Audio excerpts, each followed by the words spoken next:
ভবনটি হাসপাতালের কার্যক্রম পরিচালনার জন্য উপযুক্ত নয়।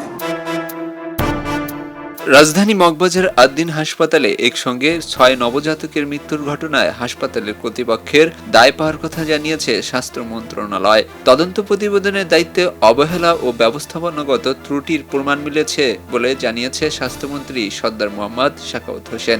ঘটনার জন্য দায়ীদের বিরুদ্ধে আইনগত ব্যবস্থা নেওয়ার ঘোষণা দেওয়া হয়েছে। গত 27শে মে ভোর 6টা থেকে সকাল 9টার মধ্যে রাজধানী মগবাজারে আদ্দিন হাসপাতালে মারা যায় 6 নবজাতক। ঘটনাটি পুরো দেশ জুড়ে আলোড়ন সৃষ্টি করলে তদন্ত নামে স্বাস্থ্য মন্ত্রণালয়। বৃহস্পতিবার সচিবালয়ের সংবাদ সম্মেলনে স্বাস্থ্যমন্ত্রী সরদার মোহাম্মদ সাখাওয়াত হোসেন জানান, তদন্ত প্রতিবেদনে হাসপাতাল কর্তৃপক্ষের দায়িত্বের অবহেলার বিষয়টি স্পষ্টভাবে উঠে এসেছে।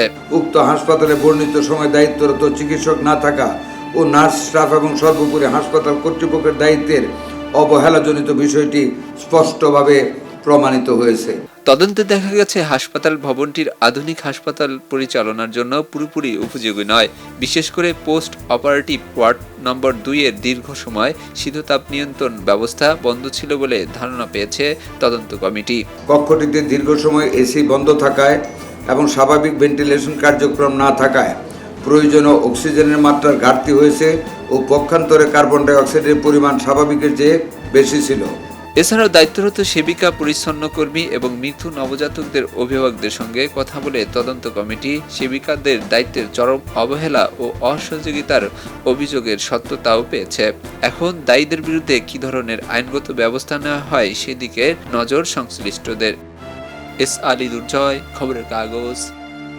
খবরের কাগজ, নিখাত, নির্ভীক, নিরপেক্ষ।